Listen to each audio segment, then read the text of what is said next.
एक ऐसा जादुई मंदिर जहां पर हर महीने अपने आप ही लग जाती है आग, और हाजी अली की दरगाह कितनी भी बड़ी, बाढ़ आने पर भी कभी पानी में डूबती क्यों नहीं। मशहूर एक्टर जॉन अब्राहम जेल जाना पड़ा था, और कैसे ये आदमी बस 2 एकड़ की जमीन में खेती करके 10 करोड़ कमाता है। और क्या आप दुनिया के सबसे महंगे एम्पायर के बारे में जानते हैं? क्या आपने दुनिया के सबसे ज्यादा तेज बुक पढ़ने वाले आदमी को देखा है?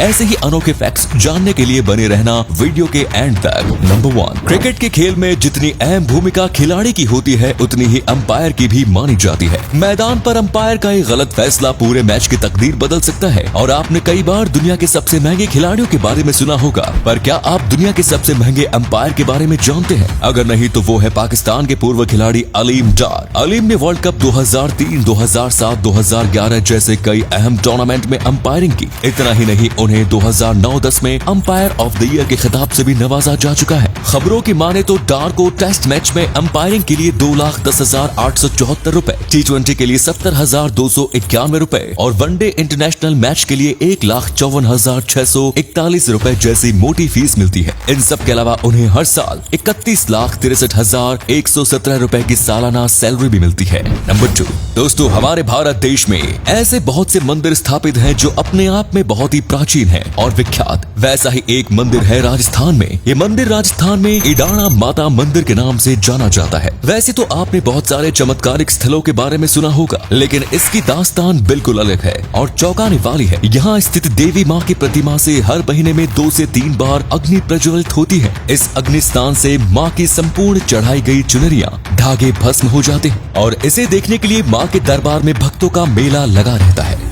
लेकिन अगर बात करें इस अग्नि की, तो आज तक कोई भी इस बात का पता नहीं लगा पाया कि ये अग्नि कैसे जलती है। मंदिर के पुजारी के अनुसार इडाणा माता पर अधिक चढ़ावा होने पर माता स्वयं ज्वाला देवी का रूप धारण कर लेती है। ये अग्नि धीरे धीरे विकराल बन जाती है और इसकी लपटें 10 से 20 फीट तक पहुंच जाती हैं। लेकिन इस अग्नि के पीछे खास बात ये भी है कि आज तक श्रृंगार के अलावा किसी अन्य चीज को कोई आंच तक नहीं आई। भक्त इसे देवी का अग्निस्थान कहते हैं। वैज्ञानिकों ने भी ये शोध करने की कोशिश की, लेकिन इनके हाथ कुछ नहीं लगा। नंबर 3, दोस्तों बाल काटने पर आप नाई को पैसे देते हो, पर दिल्ली में कुछ ऐसा हो गया कि बाल काटने के नाई को 2 करोड़ देने पड़े। हाँ, आपने सही सुना। दिल्ली के ITC मौर्या होटल के सैलून को गलत बाल काटना महंगा पड़ गया। दरअसल सैलून ने महिला मॉडल आयशा रॉय के गलत तरीके से बाल काट दिए, जिसकी वजह से उन्हें महिला मॉडल को 2 करोड़ रुपए का मुआवजा देना पड़ा। राष्ट्रीय उपभोक्ता विवाद निस्तारण आयोग ने होटल में मौजूद सैलून को ये मुआवजा चुकाने का आदेश दिया। आशना नाम की महिला मॉडल इस सैलून में अप्रैल 2018 को हेयर कट करवाने के लिए गई। इसके अलावा आशना ने सैलून पर हेयर ट्रीटमेंट में भी लापरवाही करने का आरोप लगाया। और ये एक मॉडल है जिसकी वजह से ये ज्यादातर पैसे मॉडलिंग से कमाती है, तो उनके लिए अपने बाल बहुत कीमती है। पर आपको क्या लगता है, हर महीने में दोबारा उग जाने वाले बालों के लिए किसी से 2 करोड़ लेना सही है? हमें कमेंट्स में जरूर बताएं।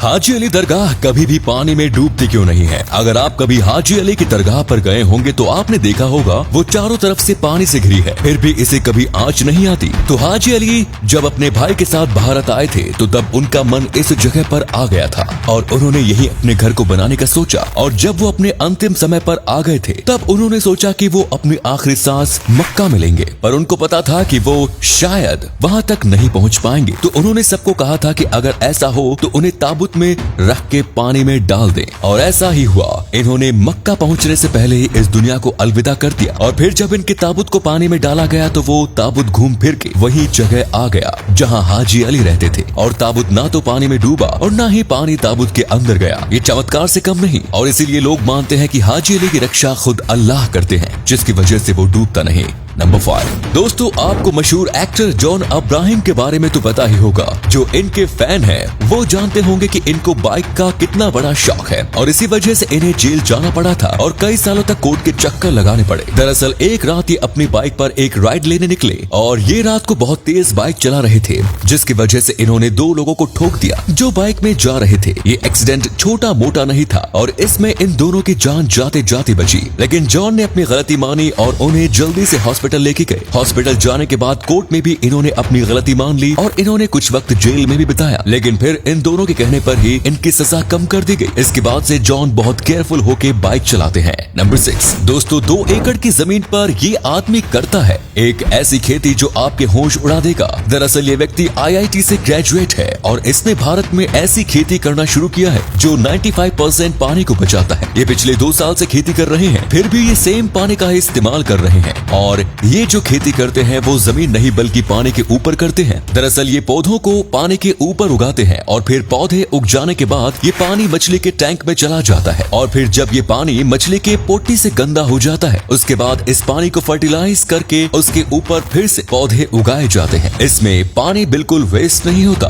क्योंकि पौधों को जो न्यूट्रिशन चाहिए होता है वो मछली के वेस्ट से ही मिल जाता है और तो और आप मछली और पौधे दोनों बेच सकते हो जिससे आपको बहुत मुनाफा होगा। ये पहले हैं जिन्होंने ऐसी खेती शुरू की। धीरे धीरे ये भारत में कई लोग शुरू करेंगे। नंबर 7 दोस्तों, क्या आपने दुनिया के सबसे ज्यादा तेज बुक पढ़ने वाले आदमी को देखा है? ये है वो। ये नेपाल के हैं और ये इतनी स्पीड से पढ़ते हैं कि आपको यकीन ही नहीं होगा। कई लोग मानते हैं कि ये फेक है, पर खुद वर्ल्ड रिकॉर्ड वालों ने इन्हें वर्ल्ड रिकॉर्ड दिया है। इनको बुक्स पढ़ने के लिए बोलते हैं, उसके बाद उससे रिलेटेड क्वेश्चंस पूछते हैं ताकि इस बात का फैसला हो सके कि ये सही में बुक पढ़ते हैं और बस कोई भी शब्द नहीं बोल देते हैं। इनके कई इंटरव्यूज भी हुए।